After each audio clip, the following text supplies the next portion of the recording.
What's up, guys? Welcome back to Engine25 Reviews. Appreciate you being here. This week we're talking about The Batman. Came out last week, directed by Matt Reeves, of course, who did two of the three recent Planet of the Apes films. He directed Cloverfield back in the day. But if you like what you see, remember to hit that subscribe button. And let's go ahead and talk about some Batman. What's up, guys? We have some regular guests on the show today. I've got Katy and Dan. I like to call him Dr. Dan, even though he's not a big fan of that. Katy Burrell is a film scholar and educator, and honestly, that's kind of what Dan is. And I didn't write my intro ahead of time, and this is what we get. How's everybody doing today? Good. I just saw that movie last night, so I'm still like not even totally sure what I think of it, which is kind of a great place to be. It is. You know what? I saw it Monday evening, and then I've had like 4 15-hour work days, so I haven't really slept since I saw the movie. So that's a thing. Yeah. Or last night was my first good night's sleep. But how are you doing, Katy? What's going on with you? I'm good, thanks. Yeah, I saw the movie the Thursday it came out, and then I saw it again on Tuesday because I loved it so much. Excellent. And I wanted to try and unravel it. You watched 6 hours of Batman. I would do it again. Let's go for 9. Do it. I'm ready. All right. Yes. So how real quick, I like to start with some background stuff.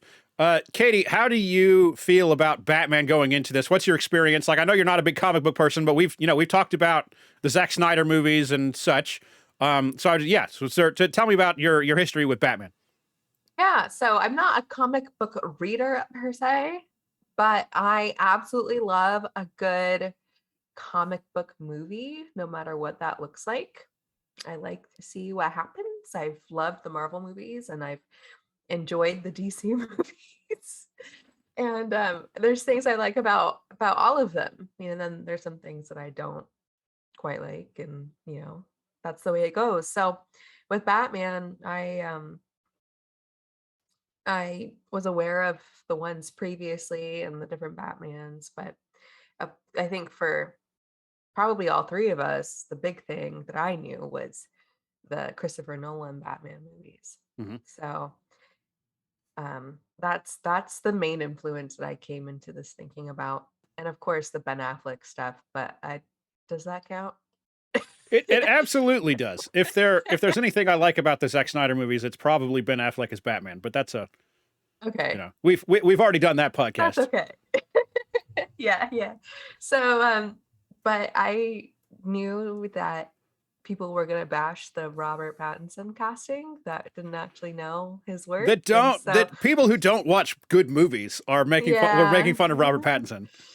So even my mom was like, "I'm sorry, I just can't take him seriously," and I was like, "That's a you problem, okay?" Yes, like, it is always a you problem. It's not a Robert Pattinson problem. Yeah. What about you, Dan? Where are you sitting with the character of Batman and Batman movies coming into this? So I'm kind of like Katy. I never I like somehow missed the comics during that formative window in which a lot of people get into comics. But like I think all millennials, or like not all, most millennials, I grew up with that animated Batman series from the early 90s. Yeah, right. I mean, it's a great series. Katy, animated shows used to be actually hand drawn, before, yeah, right. but before the young people came about. Oh yeah, and, like for me, Batman is I come back to Batman even though I'm generally not a superhero kind of fan. Like I've seen like maybe a tenth of the Marvel movies, so like not many, like like 3 or 4. So I'm not generally kind of like rushing to see the superhero movies, but Batman always kind of will draw me back because of the potential for this really great kind of German expressionist kind of gothic film noir kind of style. It's like we were talking before we started recording just a little bit about how flexible uh, the world of Batman is, and I love seeing how that film noir influence gets kind of reinvented. Every 10 or 15 years. Yeah, that's say some comic book characters lend themselves very well to reinvention. Some do not, I would say, and we've mentioned that on the show before. But it's Batman, Spider-Man. There are a lot of different ways you can tell these stories, and I mentioned that there are 13 Batman or Batman-related theatrically released feature films. And that includes some of the villain movies, like Joaquin Phoenix's Joker is what I would include there. But no, yeah, they definitely thrive on reinvention and reinterpretation. And there are apparently, this movie proved that there are still new ways that you can do Batman. I remember, Dan, back in the day, Dan and I went to high school together, and I think he graduated the year before me. But Yeah. I did for like a school project my freshman year at college. I wrote a review of The Dark Knight. Like my first semester of college was right after it was after that summer when The Dark Knight released. And I put it up on Facebook, and then Dan commented, "Hey, yeah, you should do this more often. This is cool." And we talked about it for a little bit and how it's the Marvel movies aren't for everybody, especially back like MCU Phase 1 is very different than the MCU now even. And, a lot of people liked that first Iron Man, myself included. But it hasn't aged as well as some of these other movies. Certainly not as well as The Dark Knight has. Like it's almost, even today, it's almost flawless. And like the things that I was nitpicking it for back then just don't bother me anymore. And that's probably just because I've seen it so many times. But, I was a Batman fan as long as I can remember. There was, the Batman '89 movie, which by the way, I just got the Funko Pop. I wanted to show that off on the show, but Batman. I was very, very young when I saw the first Batman movie with Michael Keaton and Jack Nicholson, and then Batman Returns, and I was familiar with it enough that like Batman Forever was coming out in '95. That sounds right. I was talking about it with my brother, because I knew even at that point, I was 6 years old. I knew who Batman was. And I was familiar enough with some other stuff. Like my brother was really excited because Val Kilmer from Top Gun was going to play Batman. And it's my brother watched Top Gun like, probably once a week or something ridiculous. So I was super familiar with that too. Anyway, and then that led to it closed years and years ago, but we had a little comic book store around the corner, and I had 3 comic books in a drawer, and one of them was Batman. And then Dan mentioned the animated show in the '90s, which I have it's downstairs. I have the full set on DVD. So it's me and Bruce Wayne go back a long way. So and the Dark Knight is still one of my favorite movies ever. And you're always cautious, not to say that I was cautious about any of the particulars about this movie, but, is there a reason to revisit things that have been done so well in the past? That's a question that gets asked all the time, especially on the internet, because of the anonymity on the internet lets people poke fun in a lot of very unpleasant ways. But so if we had 3 films that not even that long ago that took a very like real world approach to Batman and kind of a very thematically complex approach to Batman. So was there a need to come back around to this was probably a lot of question, or like, it was a question that I saw a lot of people asking. I had faith. I really like Matt Reeves' Planet of the Apes films. Dawn of the Planet of the Apes especially is a very cool, very unique kind of thing. I'm not a big fan of Cloverfield, but that's a different conversation. But yeah, Katy, you go first. What did you think of the Batman? Broad strokes. I love it. I mean, I love psychological thriller, anything that's like espionage or true crime-esque, something that's a little mystical. And I feel like that can be used to describe this world as well. Even though it's so grounded, it's still like it's its own world in a way, you know. It's like Absolutely. Gotham City, especially I think in this movie, like you could put it in a snow globe and it would survive, you know, like it's that independent. So I just felt like, you know, you mentioned that we recently had 3 films with Batman not that long ago in the Nolan films, but then we also had the DCEU Ben Affleck Spider-Man after that. So it's like we haven't even had a break, you know? And that's true. It's No still break. there. It's still coming. Yeah. And not to mention like all these animated movies that have come out and are still coming out, you know, like at least in my theater, there was a trailer for a new animated Lego Batman movie with Keanu Reeves voicing The Batman. Super Pets. Yeah. Yeah. Was that it? Yeah. Yeah. Keanu Reeves plays Batman. Also, a lot of those for viewers of the show and for my co-hosts here, there a lot of those like animated movies that they've come out with in the last decade or so are actually very good. You know, they make about 3 a year, so they're not, you know, not all of them are great, but some of them are really good, especially the ones that are centered around Batman and Superman.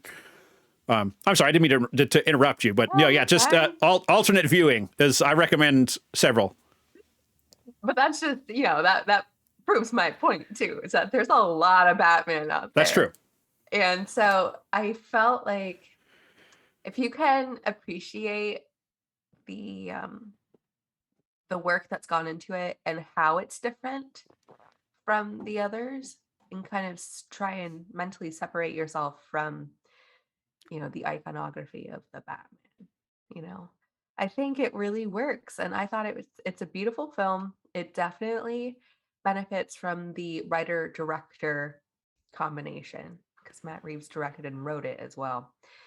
And I feel like Warner Brothers finally took enough of a step back to be able to let this happen in a way I that agree. made it I right. agree with that. We'll talk about it later. It seems like some other people don't agree with that, especially in the finale. But go on. I mean, when we talk about genre as a field of study within film, you can't have a genre and define it that way without having certain identifiers, I agree. right? So in neo noir or film noir, you know, you have a femme fatale or you have like a detective story, which is very much what the Batman leans into. But even in a Western, you have wide open spaces, you have a cowboy, and you have a horse. Okay. And you're gonna have a shootout somewhere in there, right? Um, so I feel like to what you're alluding to with the ending and Warner Brothers putting their hands in there are certain things about the Batman that we just identify with Batman and comic book movies in general. And I feel like certain characters and tropes and things and relationships are absolutely 100% necessary in some cases. So it doesn't bother me like some other people do when Well, I they're agree with when you. other Absolutely. right. But you know, I feel like people have just been so inundated that it's really hard to separate, you know, something that's just so entwined with the genre with getting like too much thrown in your face. You know, Absolutely. there's a difference. What did you think about the movie, Dan?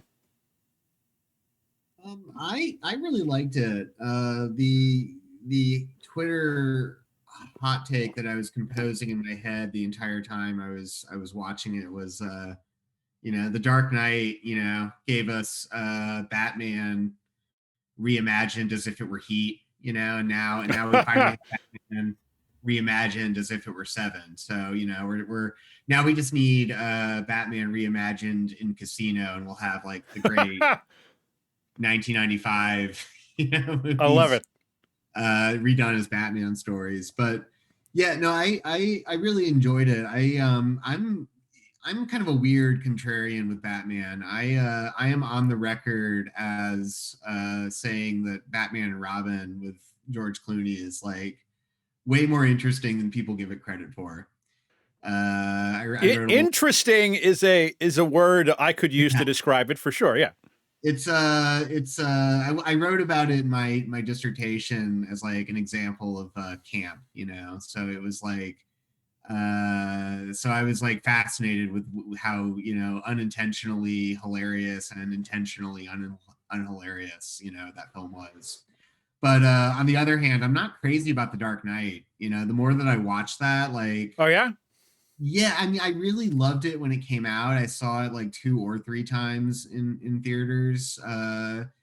But like, you know, it doesn't. What holds up, over repeated viewings are definitely still like, you know, the core of the movie with Heath Ledger and all that, you know, scenes with him but like, I I honestly just don't think that movie is like very well paced. You know, it's almost a little too That was okay. tempo, It's you know?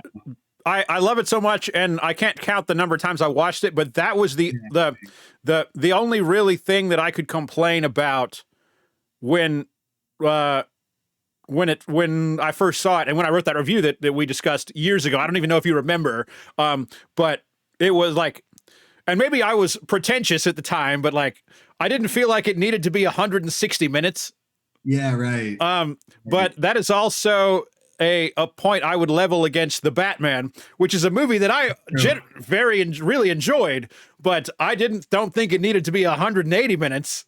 You know, and there are some pacing issues throughout, especially in like the middle third or so. I also think the last 15 minutes of the movie could have just been chopped off, and it wouldn't have changed anything, or it would have.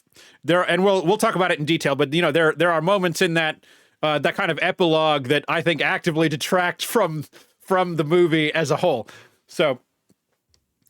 Yeah, no, I'm with you, and I wonder how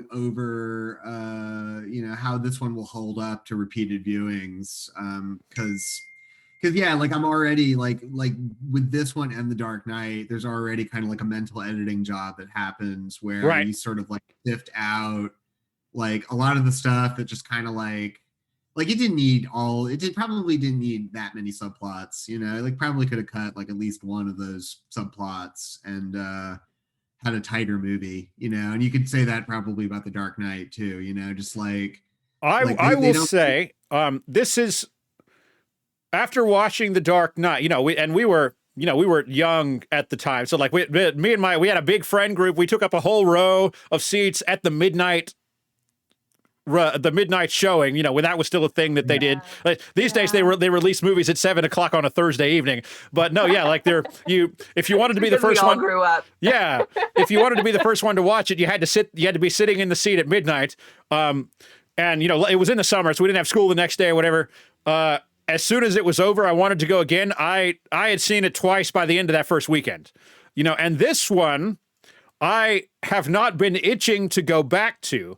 Even though, like, I know, I really enjoyed this movie, and I think it does a lot of things very, very well. And I'm not trying to say it's a bad film. I'm just saying, you know, just an interesting note of me personally is I haven't been itching to go watch it again, which is kind of surprising, honestly.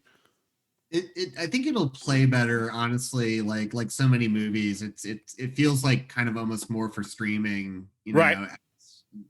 Because it almost just feels like, okay, you know, there's like a lot of like natural pause points where you can kind of tell they've built in a certain level of like, okay, you know, you've seen this. Like it almost kind of felt like a miniseries, you know, like that was sort of crammed into a movie. So. That's fair. And it's going to be on HBO Max in like 30 days or something, like the second week of April, I think. So. Yeah. So there you go. I mean, it's that's sort of almost like the intended destination for the film. And we just, we're old dinosaurs doing it the old fashioned way and going to the movie theater. I don't think I would have had the same feelings about it if I saw it at home though. Yeah. Absolutely not. Like I love this movie, and I hear what I agree that it is broken up. I get it. Definitely. It's got like a clear like act 1, act 2, act 3, And but I was never bored, right? And I felt bored like is I could not absolutely I felt like it moved well, even if it was, distinct in its plot sequence, And but I will say, in terms of seeing it in the theater, I have never experienced like, oh yeah, like this is why I'm watching this in a theater. Even like seeing Dune, everybody's like, you have to see Dune in a theater. I'm just like, no, like you should see the Batman in a theater, because I have legitimately never actually felt the sound so specifically as I have during that car chase. You're going to the wrong theater. I know, but I mean, it's what I have. That's fair. And so that's what a lot of people have, so it's like, how do you, that's different. I remember like Batman Begins sticks out in my head as one movie that was just like stupid loud, like probably like the loudest movie I can remember. Yeah, so let's break some stuff down. How Robert Pattinson as Bruce Wayne and Batman, and to my surprise, mostly Batman. There is not a lot of Bruce Wayne in the movie. He's almost always in the suit. Yeah, so let's. I was not a hater because recently he's been in The Lighthouse. He's been in a great piece of cinema called Good Time. So Robert Pattinson is a very talented actor whose career has been unfortunately tainted by a franchise he was in his youth. But no, yeah, and it's not Harry Potter. It's not Harry Potter. So I adored him, and it's a very different kind of Batman, which is cool. It's like he's like a weird recluse. Michael Keaton, he was this like he put on a face as this rich guy, but he was also like he played it up like he was kind of awkward about being rich. And then like I actually think if there's anything I like about Batman Forever, it's Val Kilmer's Bruce Wayne. He's like a very kind of a billionaire playboy, public persona kind of guy. And then Christian Bale kind of leaned into that too in the Nolan movies, because his father was famous, and they more than once in the movies they call him like the Prince of Gotham or whatever, so everyone knows who Bruce Wayne is, so he uses that as a method to cover up what he does on overnight. But in the Batman, Robert Pattinson's Batman, he just sleeps all day. He's like a weird recluse guy, and he's just a lot of people kind of recognize him, but he's not a public figure exactly. And they recognize him because his father had run a campaign for mayor years ago. So it's not because he's out in the public eye. And it's a really interesting and very different take to what we've seen lately. And I was super into it. Yeah. I felt like his identity as Bruce Wayne is like a covert identity, which is ironic because when you have a covert identity, if you're like committing espionage, you don't want to be in the public eye. Right. But for some reason that works for Bruce Wayne. And I felt like a famous smuggler is not a rich one. Yeah, exactly. But that's true for Bruce Wayne. I was just like, this is like not like he's absolutely like rehearsing. He's like, I'm Bruce Wayne. I have this amount of money. My parents are Martha and what's his name? Thomas. Like right? like Bruce Wayne is the facade. It's like it's Toronto and not Toronto. Have you guys seen Kill Bill, specifically Kill Bill Volume 2? Yes. Yeah. At the end of that movie, Bill gives a really great speech about Superman and how when Superman wakes up, he's Superman, and Clark Kent is the costume. Like, and that is almost like, I kind of feel like that's how this Bruce Wayne feels about things.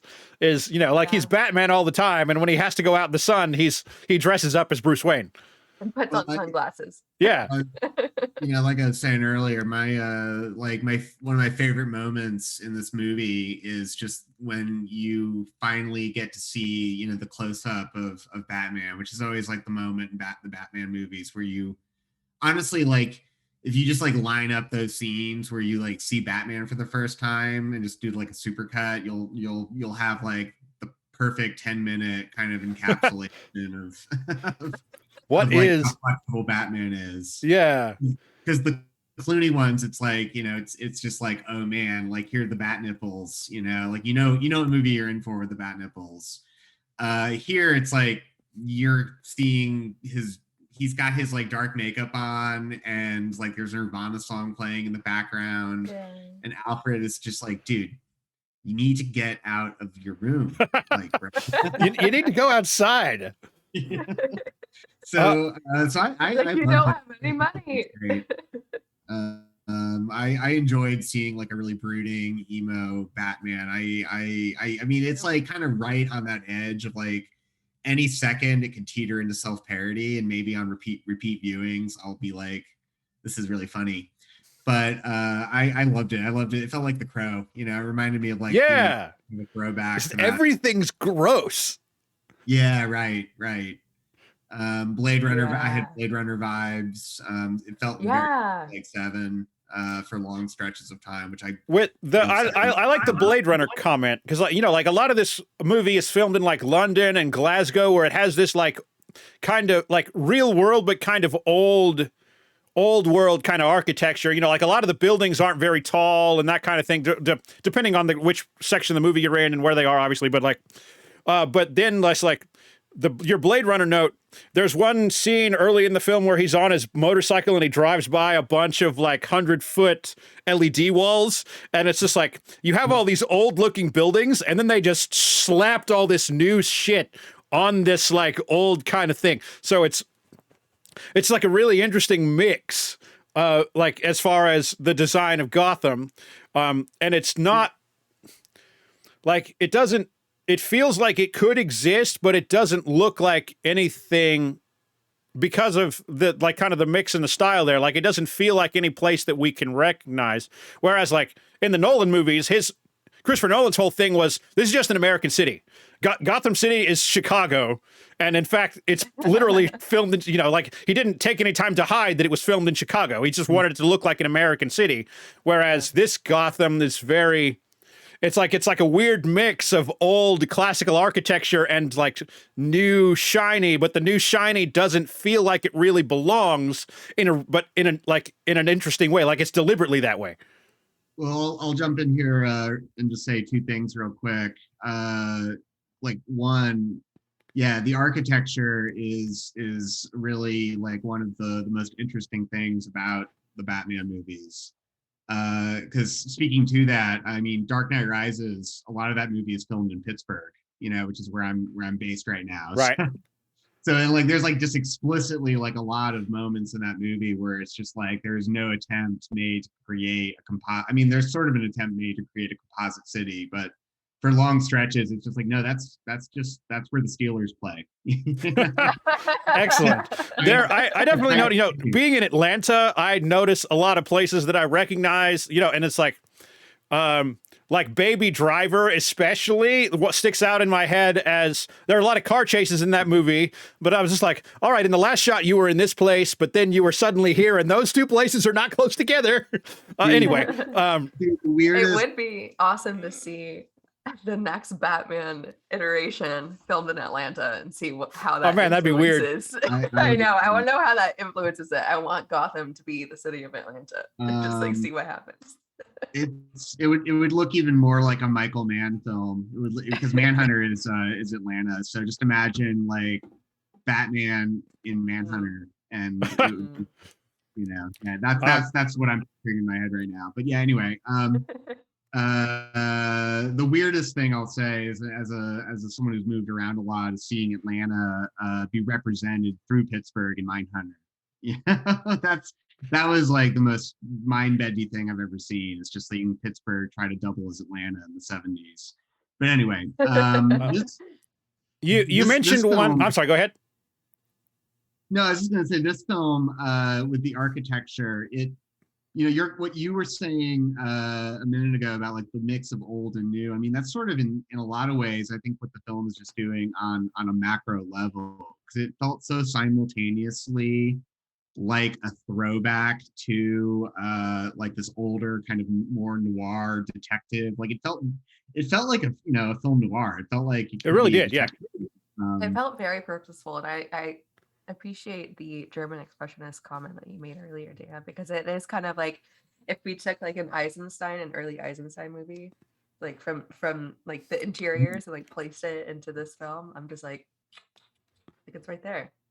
It's a real throwback, just in a lot of those ways, but it's also so contemporary, just in some of the political reference points, the way it kind of is seemingly a direct response to Joker. It very much feels like there's a lot in there that's like kind of like critiquing or sort of subverting or kind of commenting on in some way, shape, or form what's happening in that other film.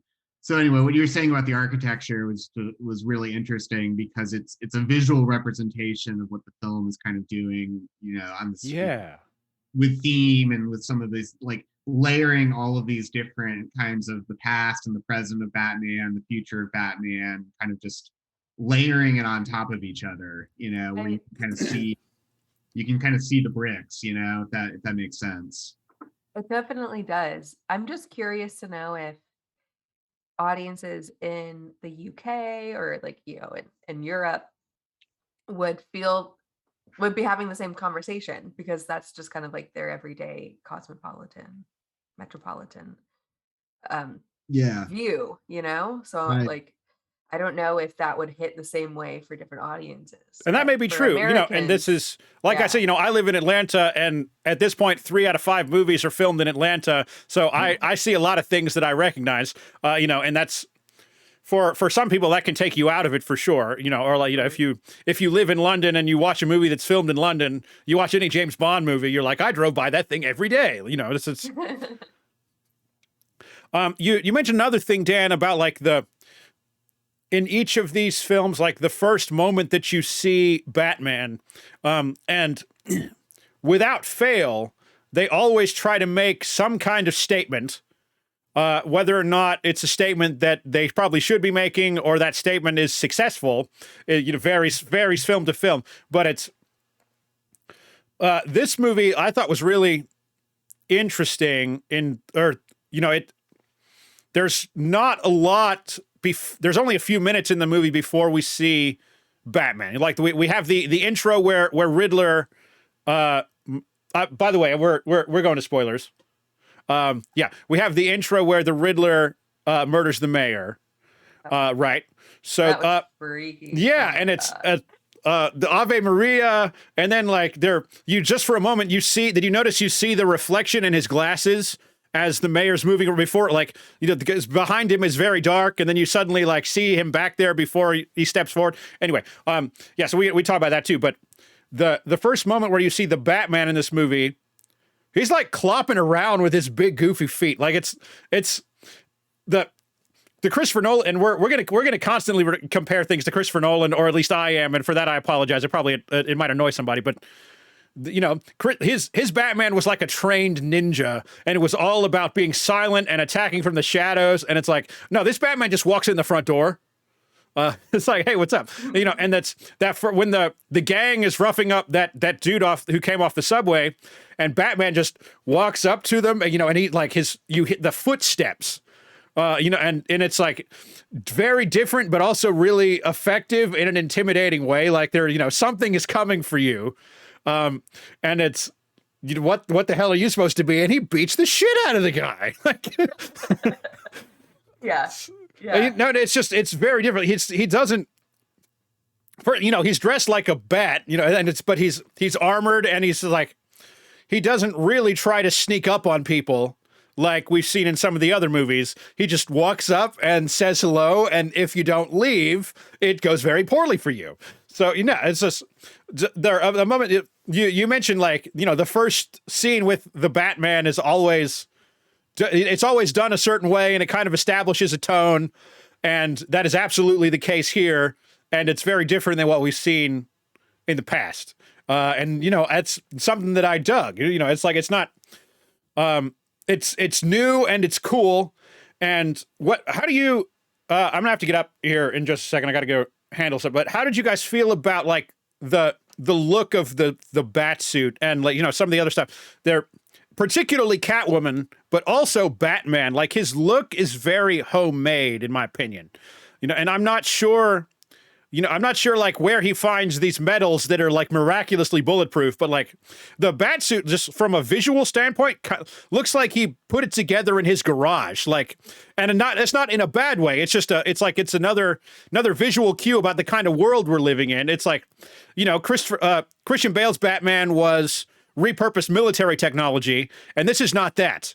This is stuff that he bought at the hardware store and then made a very intimidating suit of armor out of it. And then like Catwoman is also, you know, like her look, she just wears like a beanie with eye holes cut out of it. Like it, you know, it's a very homemade kind of look that I think works very, very well. Like, and it could have come off kind of silly, and I don't think it does. Like it's very cool and very new. Like, I mean, God, I feel like I'm going to say that about everything. Like everything this movie does is cool and different. And like different might be the best thing that we can say after there've been so many versions of Batman. Yeah, for sure. I think maybe the homemadeness of at least Batman's suit is that I think it's more tactile, and I think it's more efficient. I think it's more uh I just had the perfect word and I can't think of it, but it's made for his purpose, and it's not just to look like a bat, you know? And I think I had another thing about that. I don't remember what it was. I had something to say, but yes, I've got it. You go ahead. I'll be back in just a second. Okay.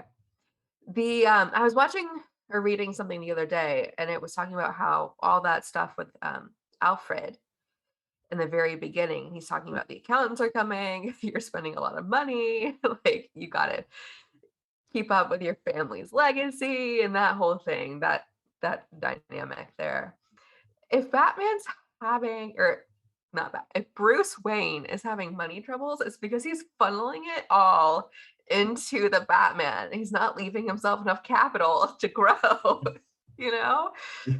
And so I think that's how, at least how he got some of his weird materials. I mean, if you have that much money and you're Bruce Wayne, you can just go, hey, I would really like to buy some really weird shit. Or he scrounged some of it up off the street, you know, or he was like, I'm gonna take this because you're gonna kill somebody with it, and I'm not gonna do that, you know? Yeah, no, I thought that was a really one of the other places where like the art direction and the themes really kind of reinforced each other in cool ways. Because I mean, so much of the movie is just sort of, you know, like playing on, you know, the anxieties and fears of like the last, you know, couple of years. You know, like I read, I think that Matt Reeves was like writing the movie in like 2019, you know, so like right before, you know, the pandemic and all the stuff. And he tweeted that he was like listening to like the Taxi Driver soundtrack on repeat. So I was thinking like, oh my gosh, if that's what you're doing in 2019, buddy, like, oh boy, you know, 2020, like, how's that gonna like, you know, treat you? And you know, so much of the film is just kind of, you know, about people who are kind of like spending too much time like in their rooms, getting way too into their inner worlds that they're like creating for themselves, you know, where they're the heroes and they're going to be like the righteous savior. And you know, this is where I think the film is really strong and interesting, was just like, you know, that's kind of almost verging on a cliche at this point, to like make a Batman movie and have it be like, oh, Batman's kind of crazy, you know, like that's sort of like the you know, they all kind of verge, especially post Nolan, I feel like kind of verge on saying that explicitly or implicitly.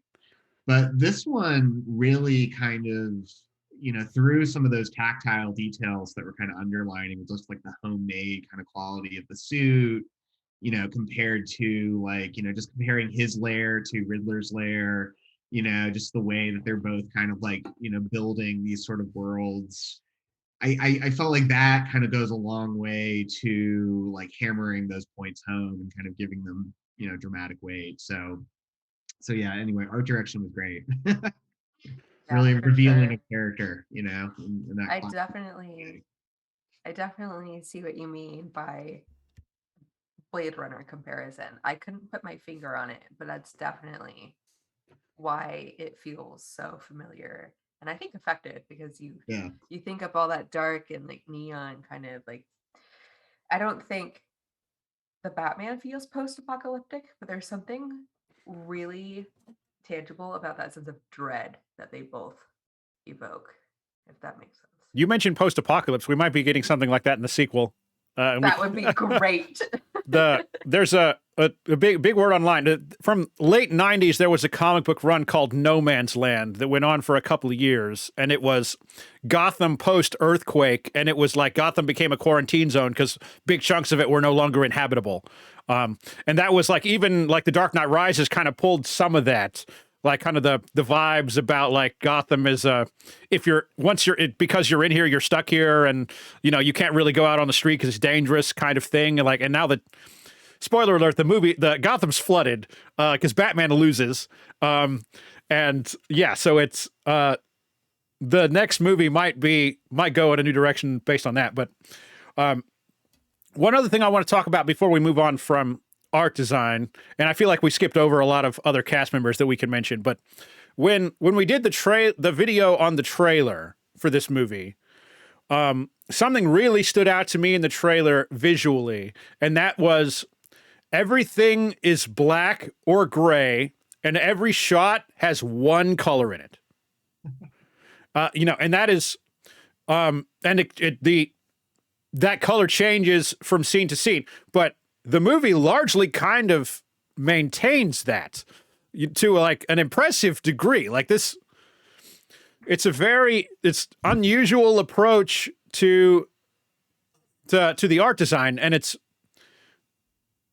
God, like I can't believe they kept it up. Like the trailer was like a very clear tone piece, telling us like what the movie was going to be about, or like how the movie was going to feel more than anything else. And are they going to pull it off? And they absolutely did. Like I said before, everything feels gross, and the color in the movie is very, very sparse.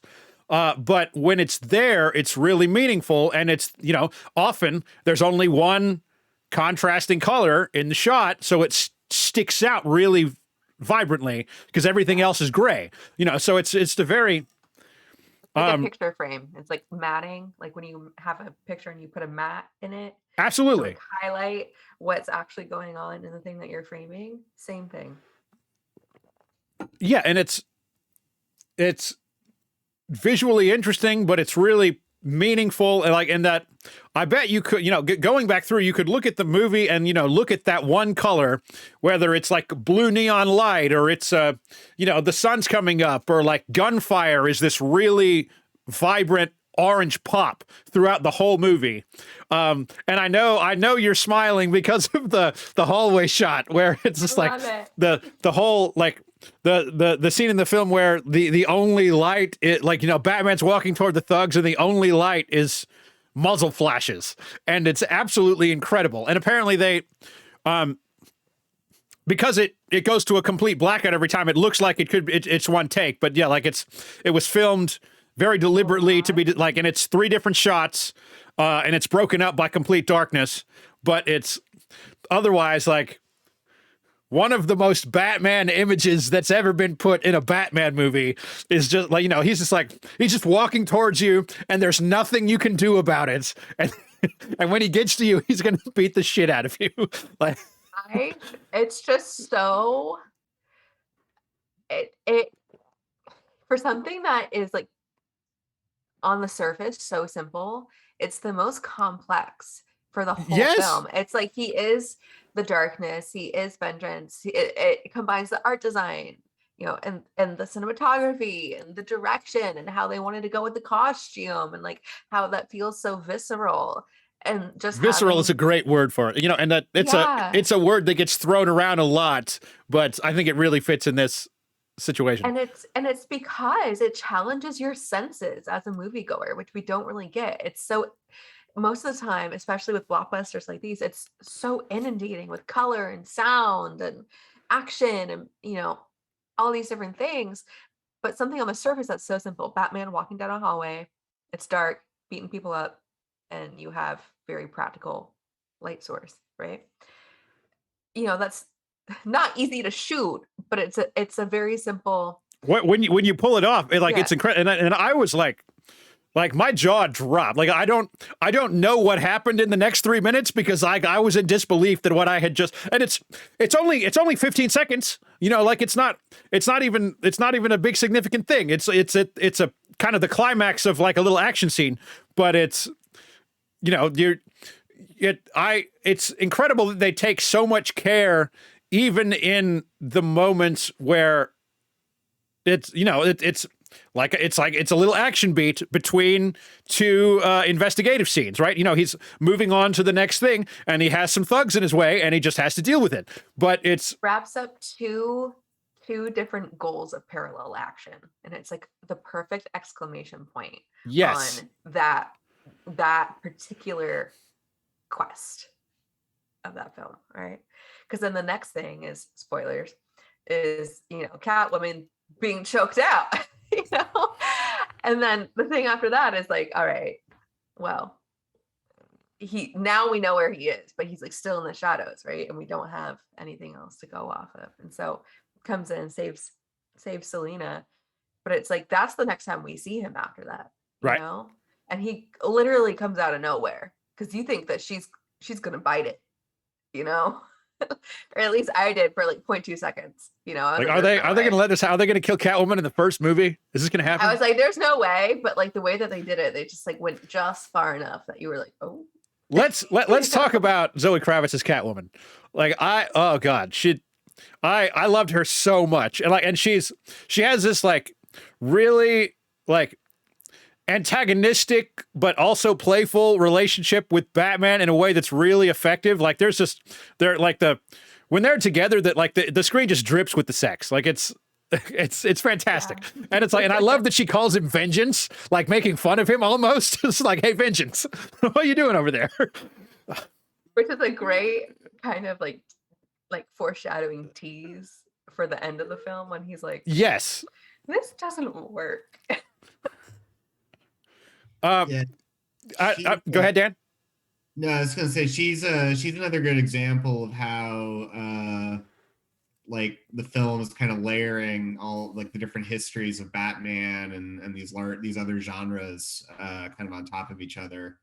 Because I don't know if y'all caught these or read them the same way, but I felt like there was some like sort of like affectionate sort of ribbing in the direction of the Halle Berry Catwoman. Because there was like that part where it's like, oh, my mom died in 2004, which is right when Catwoman came out, and this is like I think I can't remember if I know Halle Berry is another woman of color, so I don't know, I can't remember if there were some other ones before Halle Berry, but it seems like there was like very yes, original Eartha Kitt. Yeah, that was the name I was trying to get to. In the Adam West series, there were 3 actresses who played Catwoman, and Eartha Kitt was a woman of color. Yeah. So it's setting itself in that larger history. I mean, she's kind of styled, like her hair is like kind of, she's got like a Halle Berry haircut for at least a couple of scenes, and so there seemed to be, because that's a movie that's like this is what I was writing about when I wrote about Batman and Robin, was just sort of how it's kind of been like affectionately reclaimed, as kind of a campy, fun, bad movie, and that seems to be happening with Catwoman like right around now.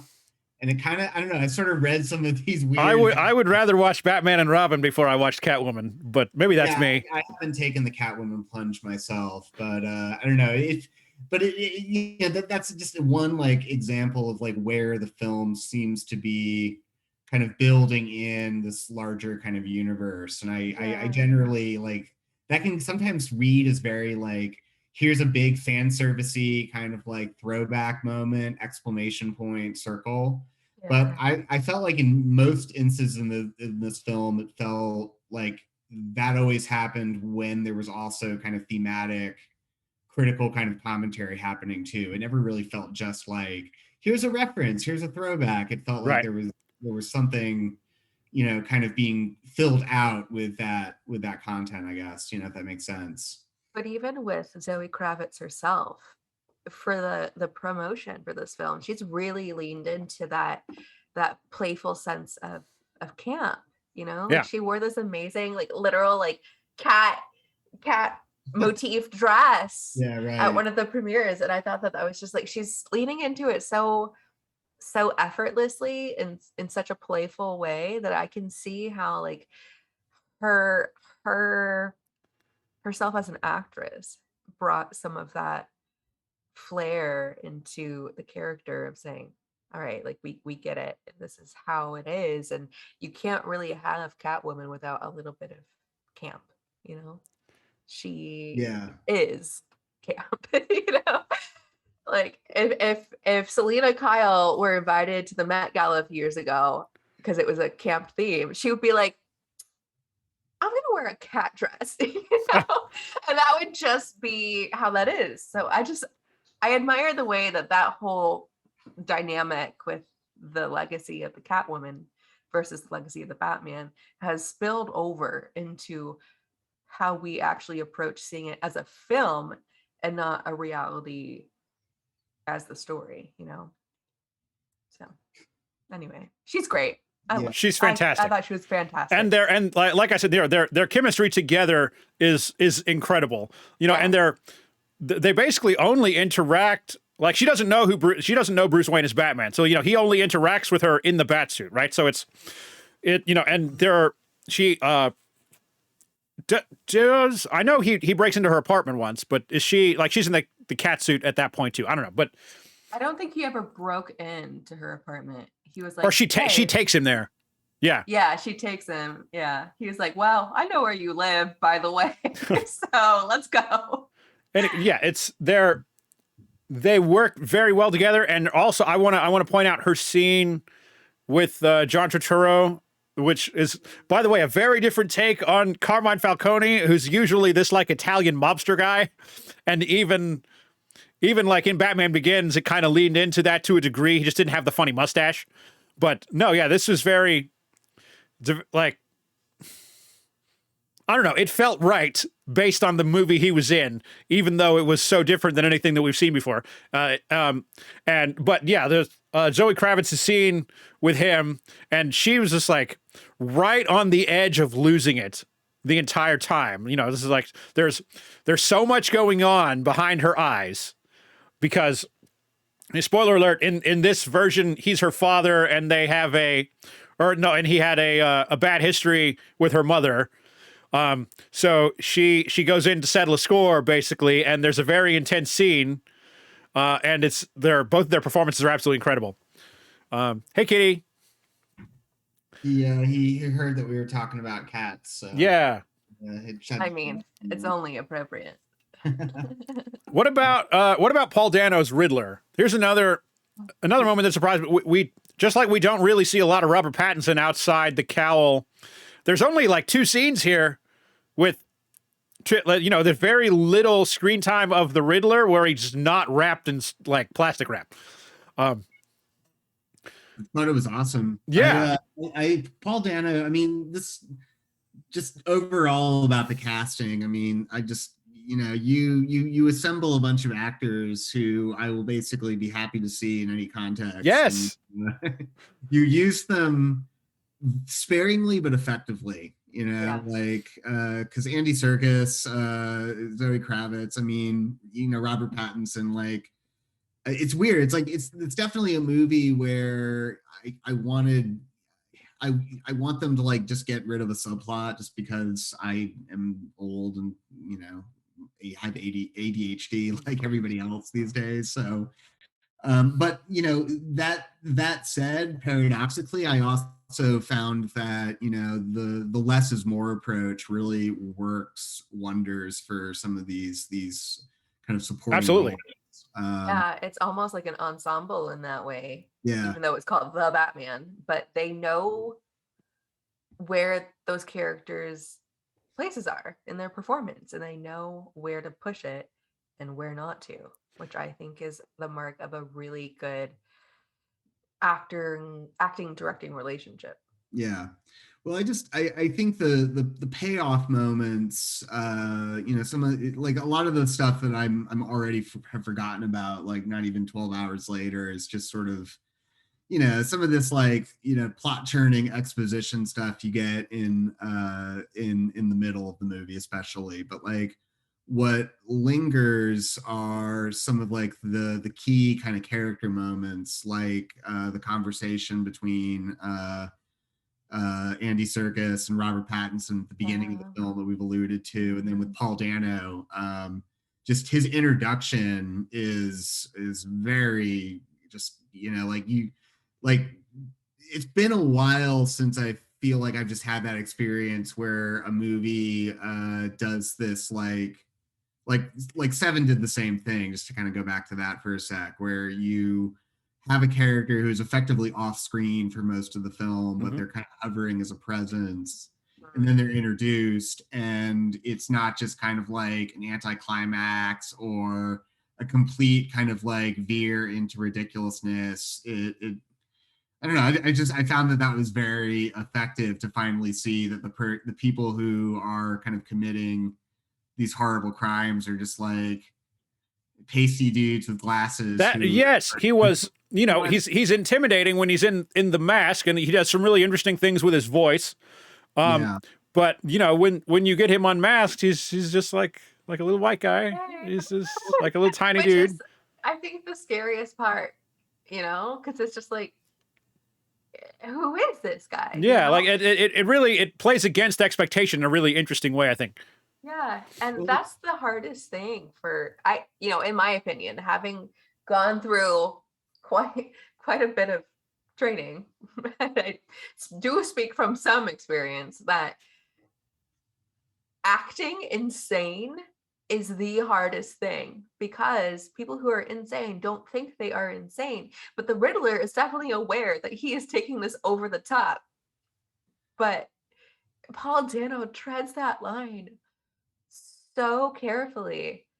You can tell that he put a lot of time in with the actual dialogue, and letting that drive the way that character worked.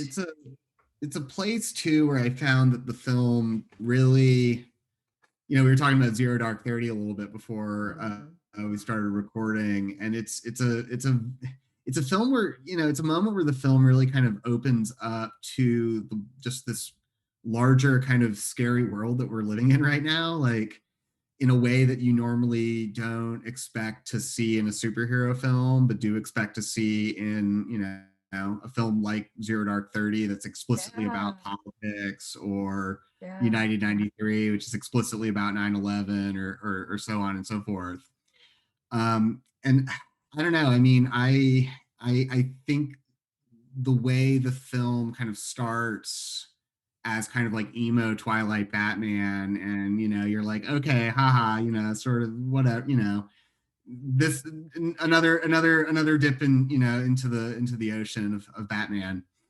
But by the time you're in the last half hour, I mean, you're kind of watching a film about 2020 and 2021, about like an experience of spending a lot of time inside your sequestered space, whether it's the Batcave if you're rich, or this really grungy apartment if you're not, and you're reading all of your crazy theories on the internet, or you're doing it in your notebooks, and and then you're fomenting like coordinated domestic terrorist kind of attacks through like as one does, especially in the United States. during the Uh, pandemic.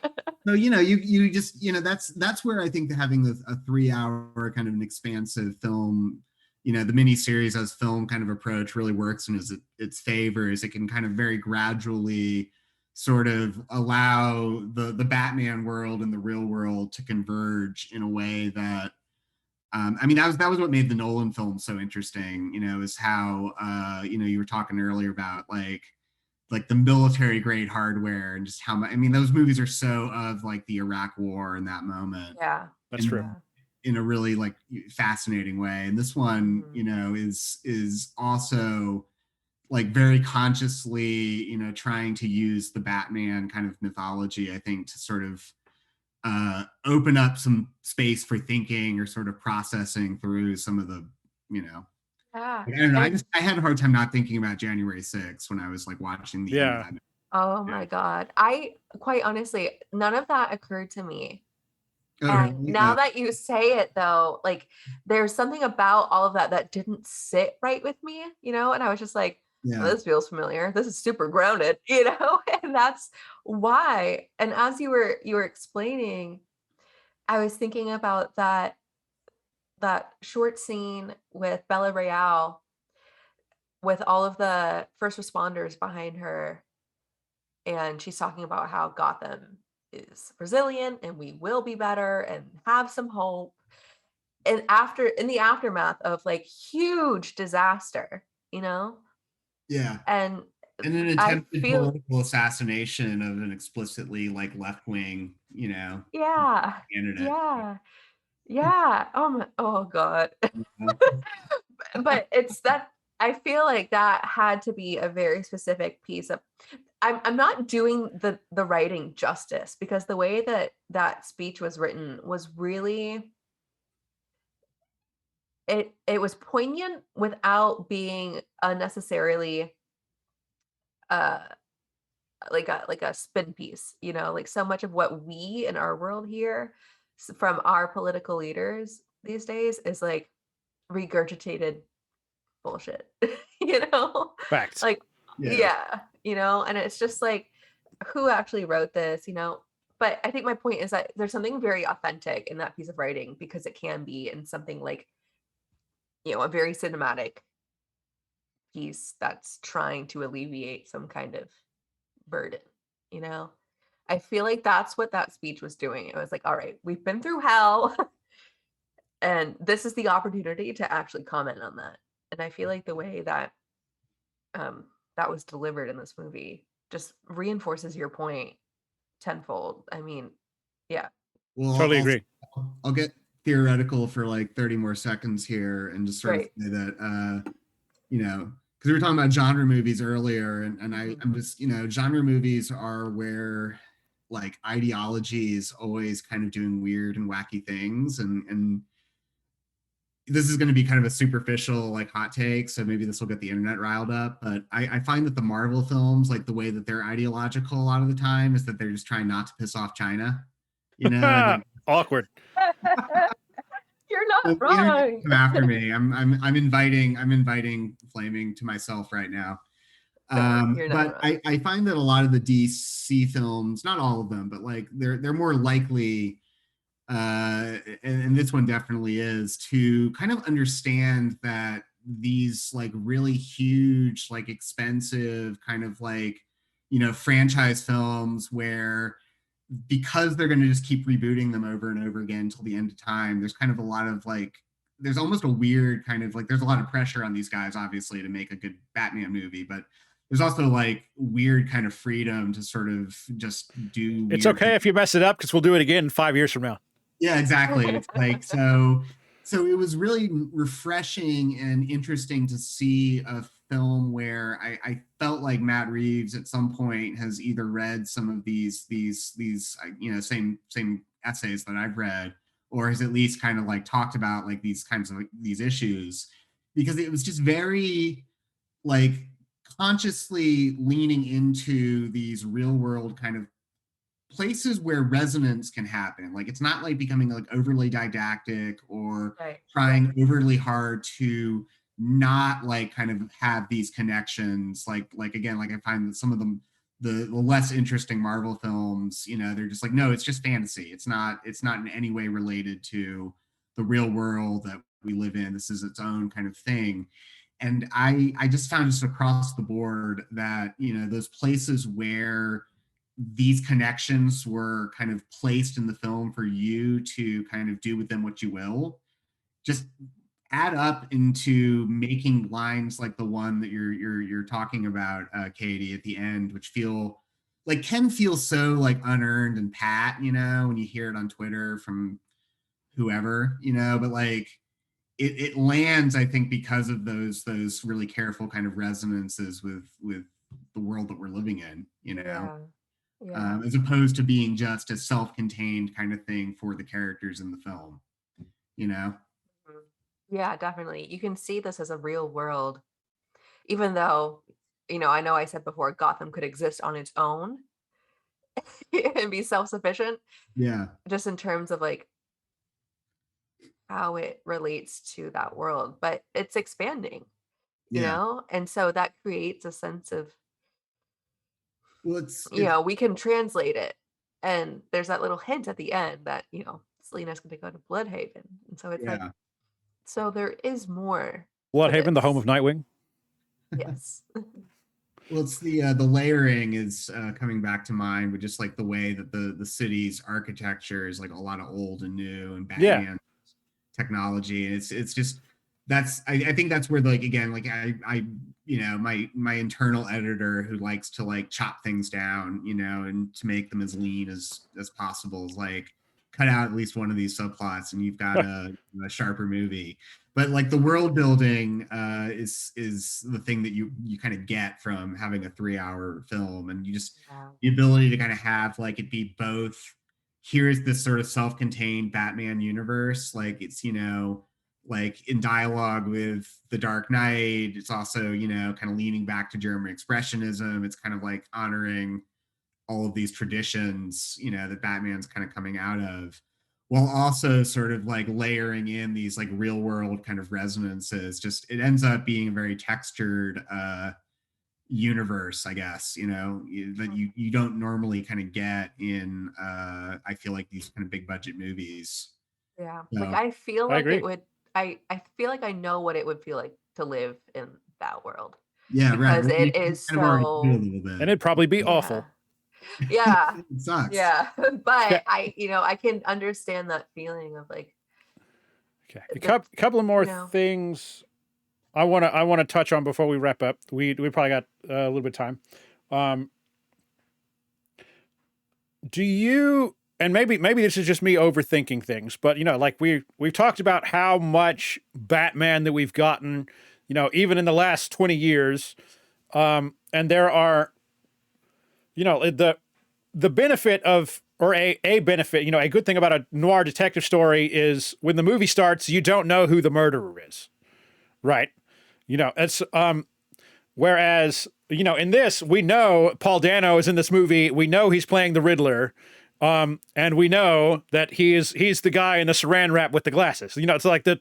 Do you think, and this is just a personal question more than anything else, but like, do you think the movie is poorly served by how much we know going into it about Batman and about, just, or otherwise, like, there is no, the audience knows from the first scene that it's the Riddler that's committing these crimes. But it takes Batman and Gordon 70% of the movie to get to that point. So, do you think not having the mystery underserves the movie in any way, or is that just me overthinking things? I don't think you're overthinking it, but what the bigger picture is on that is we're not trying to figure out who the murderer is. We're trying to play the Riddler's game. And there's a big difference between those two things. All right. Yeah. I dig that. What do you think, Yeah. Dan? Any questions or any thoughts? No, I don't think I just generally keep coming back to that like the editing in brain is just like, right. We really need like if you just like one of the murder victims can probably go, and so, and just have it be a little shorter. But I actually generally kind of thought that that was a great example of like the old Hitchcock kind of dictum of like the bomb under the desk that you know is going to go off, where it's like, okay, I know Paul Dano is here, I know this is the Riddler, like I know it's gonna, I have a sense of like what I'm getting myself into.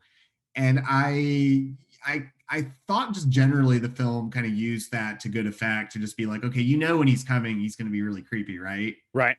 And then that's, you know, if it hadn't, you know, landed with that like very, it felt very Edward Hopper-esque, that like scene where he's just like the one dude in the diner by himself, Mm-hmm. you know, and then you just like, you know, they drag it out even more where it's like you don't even have him turning around to the camera for like, you know, a good, I don't know, minute or two. I just ordered some pumpkin pie.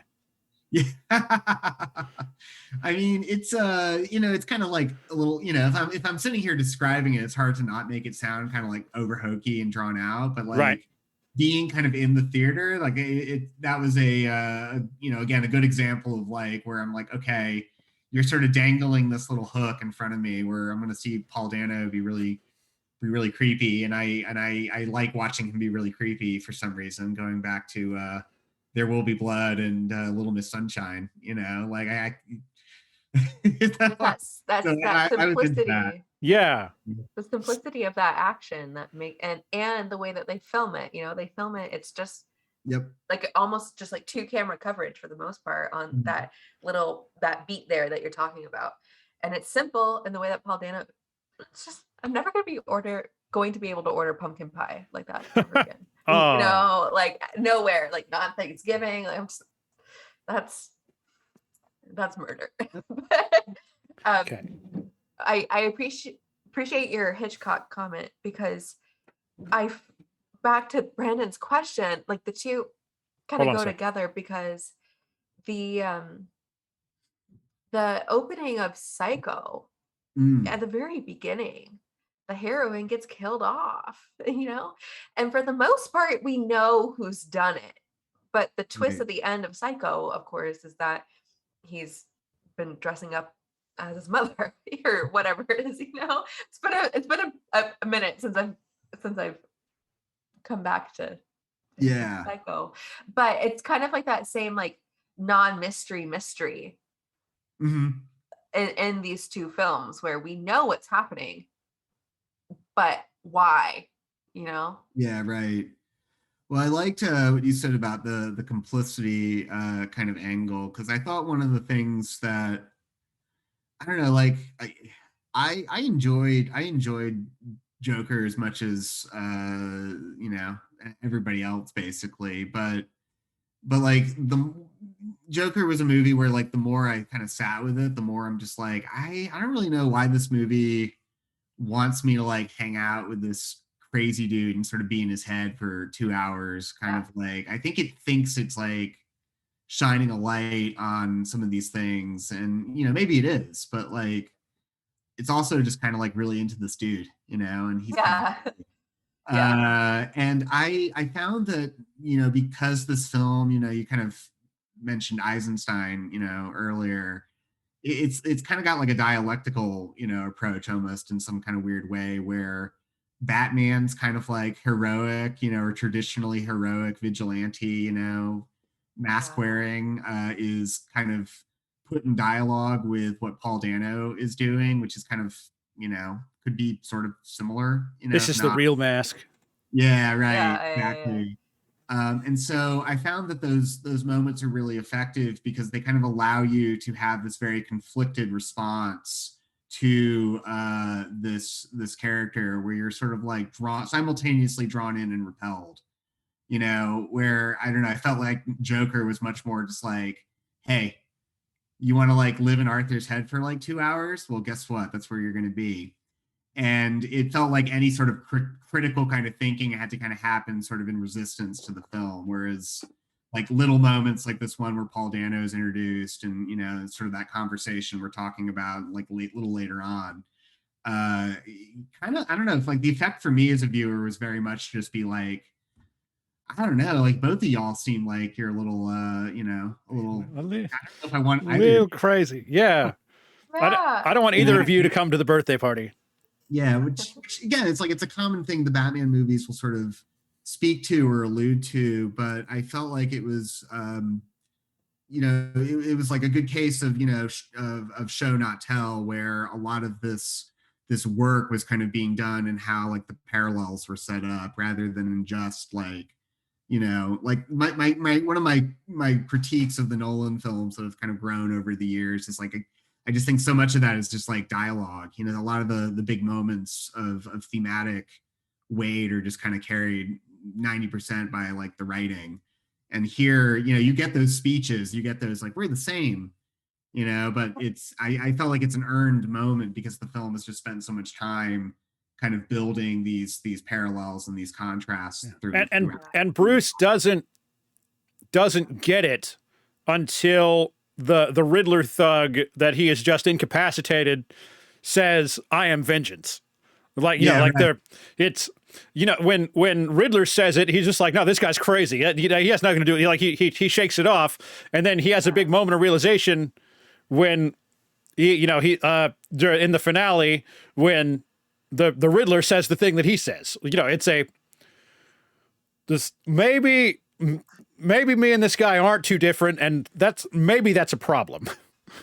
I do want to talk about the ending. Before we jump to there, I'll just get quick thoughts about the Penguin and how unbelievable it is that it's Colin Farrell under there.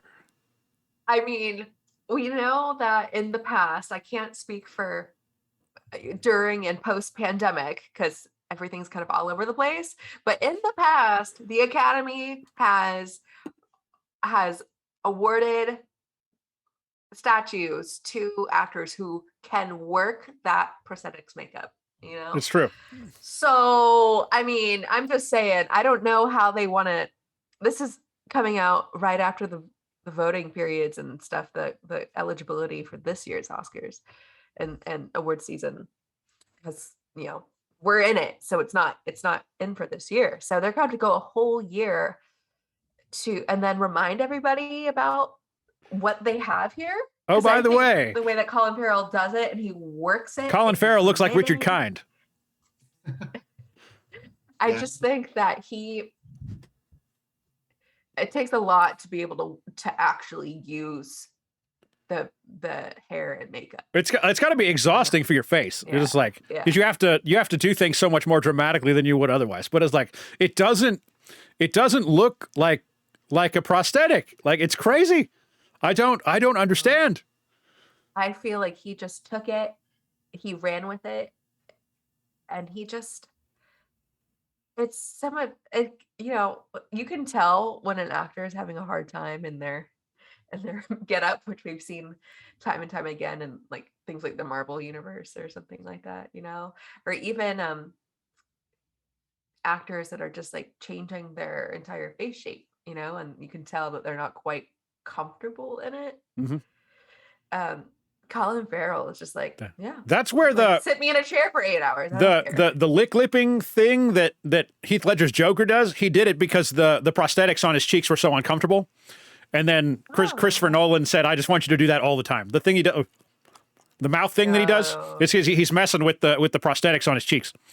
And that makes sense. Yeah. Anyway, I just wanted to make sure that we touched on the Penguin because he gives a great performance. Like, and I love the voice. It's like a goofy guy from Brooklyn, but he's still like kind of intimidating. It's like it was great. But he does it so well. Like, there's so many times when actors from across the pond try and like do something really specifically American that just doesn't work. Colin Farrell does it really well. And as much as I love Daniel Craig, I love him. He's also doing a Macbeth revival in New York this summer, which I am so going to. Like, I'm committed. Anyway, Daniel Craig in Knives Out does this really antiquated like Southern drawl. It's terrible. It's terrible because it's wonderful. It is. It's great. It's also not quite like it's very old Southern. Well, I think he's making fun of it. Like it's deliberately dramatic. But there's just something about it that rubs me the wrong way because I know it's not natural. Also, speaking of Macbeth, everyone should watch The Tragedy of Macbeth on Apple TV Plus because Denzel and Frances McDormand are both spectacular. Yeah, they are. In this production in New York that they're doing, I just have to advertise it for 2 seconds. Yeah, go. Because it's Daniel Craig and Ruth Negga. I like it. Right? I'm so What? excited. Okay. So yes. So what happens? What about 2 hours into this 3 hour movie? They like the Riddler like kind of. At first, it seems like it was accidental, and they just caught him. And like it's absolutely on purpose. And he's sitting in jail, and they have the big interrogation scene with Batman and the Riddler, talking about the Riddler's plans and how things have gone and what have you. And then the Riddler reveals that he's positioned a bunch of trucks that are going to blow up the seawall, which apparently keeps Gotham from flooding into the ocean. Also really realistic. Yeah. In the United States with all the like New Orleans and stuff. Imagery. Yeah. So basically the Riddler kind of wins, kind of sorta. His big master plan is he's going to flood the city so that he can he almost completes his plan. He wants to eliminate all the rich swanky politicians and other folks that he feels have disserviced Gotham or what have you. So he also wanted to like live out his days in Arkham with Batman. Yeah. Right. So that's 2 things he didn't get. He's and he obviously didn't kill Bruce Wayne. We skipped over the fact that he sends a letter to Bruce Wayne because apparently he went to an orphanage that was run or that was owned by the Wayne family or what have you. So then he was going to blow up Bruce Wayne, but Alfred gets it instead. So that Alfred spends most of the movie in the hospital. But he's okay, no big deal. Blown up. There is a weird sound, like a weird sound happening right now. That's why I got up to check. Anyway, the city floods, and then they begin evacuating, and they start gathering people in like the sports arena or something, which later on floods anyway. But the Joker's big master plan is all these folks are going to gather inside the sports arena, and then Riddler thugs, who are basically his disgruntled Twitter followers, are going to assassinate a lot of these people, and then Batman shows up and beats the crap out of them. And this is when we get the moment where it's like, who the cops ask the Riddler thug, "Who are you?" And then the Riddler guy says, "I am vengeance," pointing out that's the first thing Batman said to the thug at the beginning of the movie was, what are you supposed to be? And he says, "I am vengeance." And that is vengeance has always been a theme in Batman, and a big theme in a lot of the Nolan movies and in this movie is, what does Batman mean, right? So, but Batman is fear, but Batman, that's what does Batman represent to people? And it doesn't mean the same thing to thugs versus the public. And he takes this moment to heart, and he says, all right, maybe what I'm doing doesn't work because I'm just inspiring people to do things poorly. Or I'm just inspiring people to go crazy. So we get this big moment where he goes down and he rescues the mayor after some truss falls down. And he lights a flare, and then there's this really powerful shot of like Batman leading them out of the flood and the only light is a flare, and there are a lot of people following It's like it's a top shot, like straight down from overhead, and a lot of people are following Batman away. And then we go to a moment where Batman is on the roof and he's helping them airlift people out, and maybe it was unintentionally so, but there's kind of like a funny beat where the cops are like, they look down at him and see like a guy in a bat suit helping people, and they're like, what?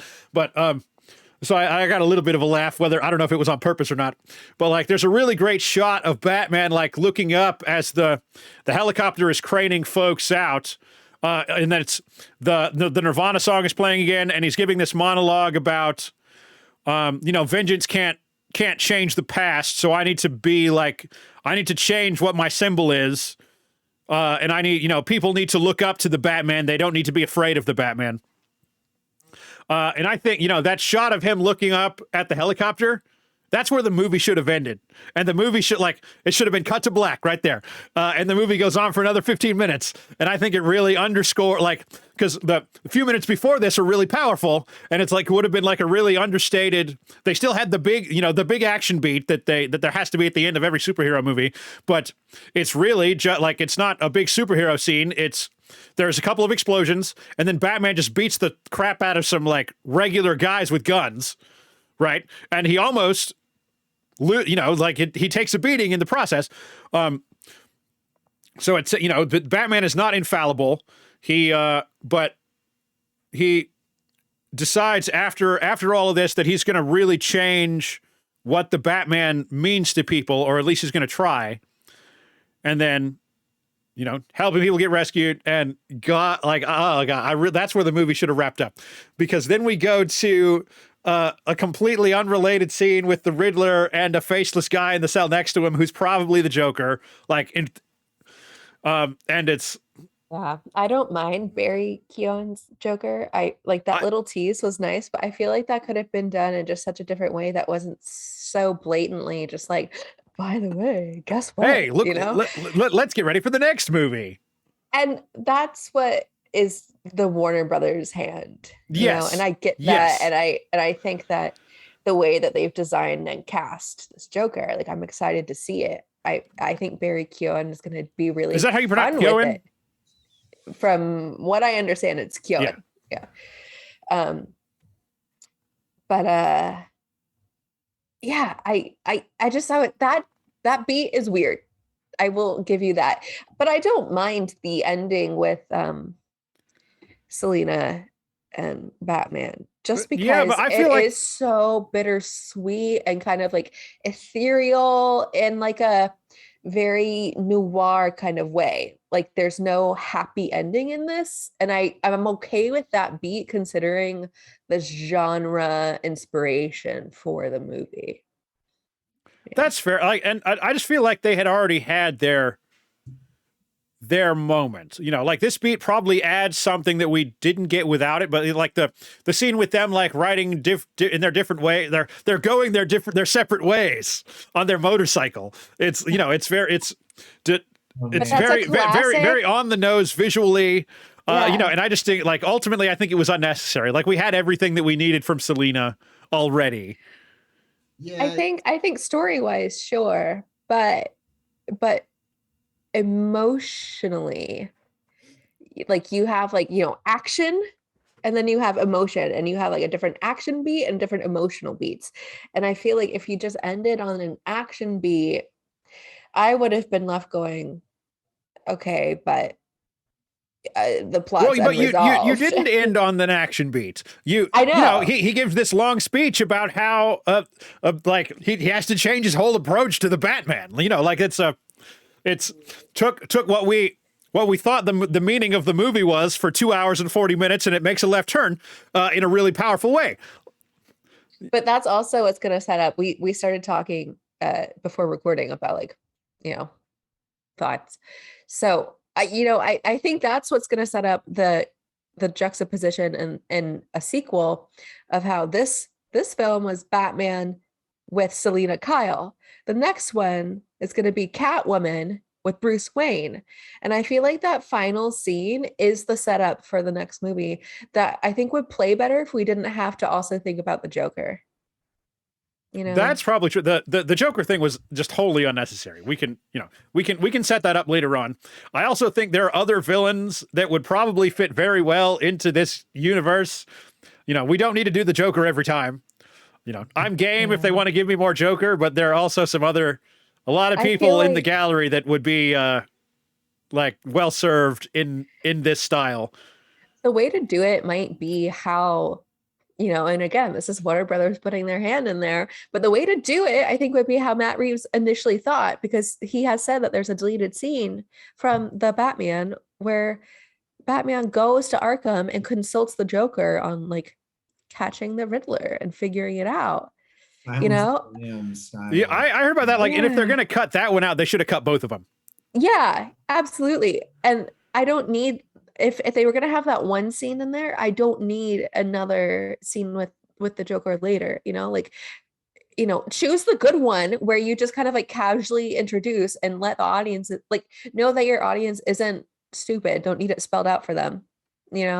Like you can introduce the Batman or the Joker as like a cameo and like a looming presence that you understand is still a part of that universe, because like I said, in the genre and the lore of Batman, you really can't have one without the other because they're too intertwined in our how we view Batman these days. Like they are, just like you have Batman and Robin, you have the Batman and the Joker, at least for this 20-year period of Batman, so And I want there to be a Robin on the big screen again.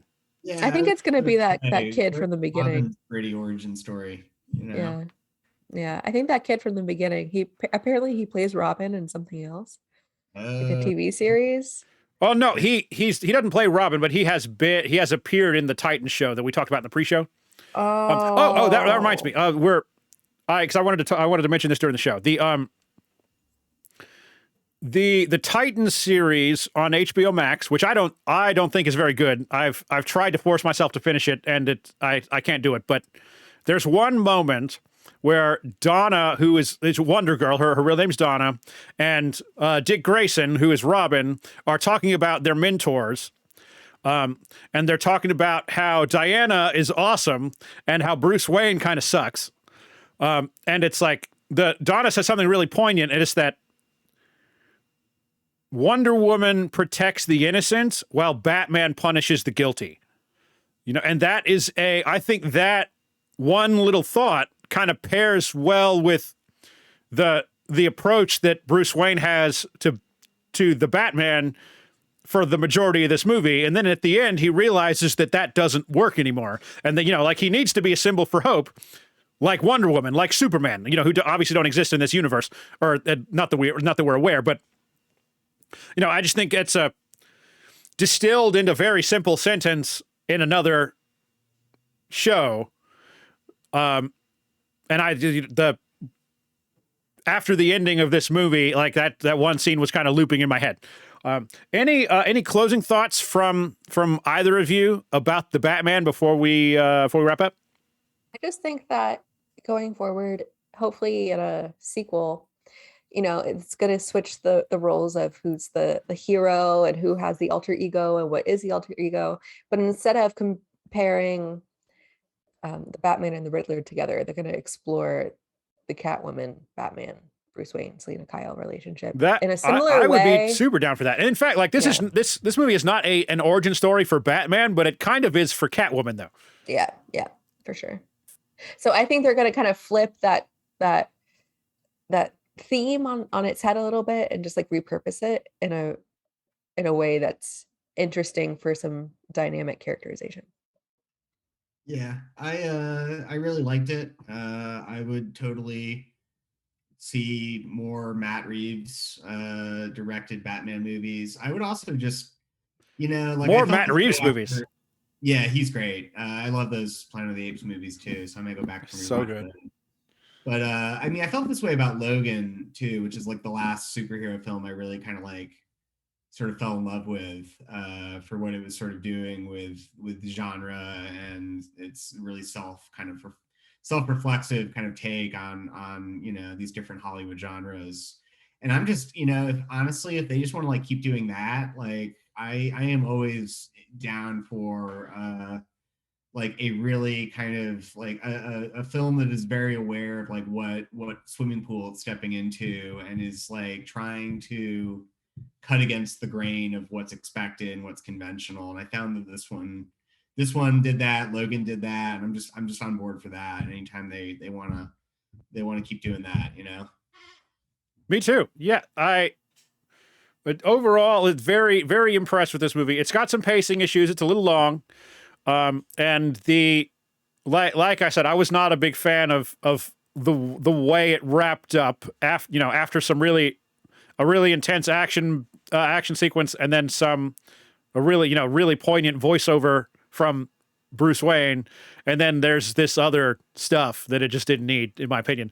But overall, I really like the movie. Definitely going to check it out on streaming a couple of times, so I can kind of feel out what I've missed. But I thank both of you for coming on the show. Seems like we liked the movie. You know, it ain't too shabby. But That's great. I loved it. yeah.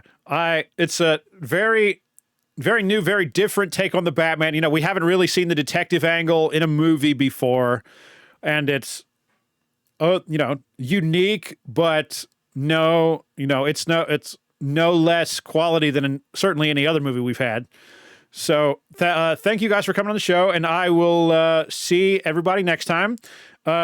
As usual, if you liked this, I try to get one out. I try to do like 2 a month right now because of work. That's about the best I can do.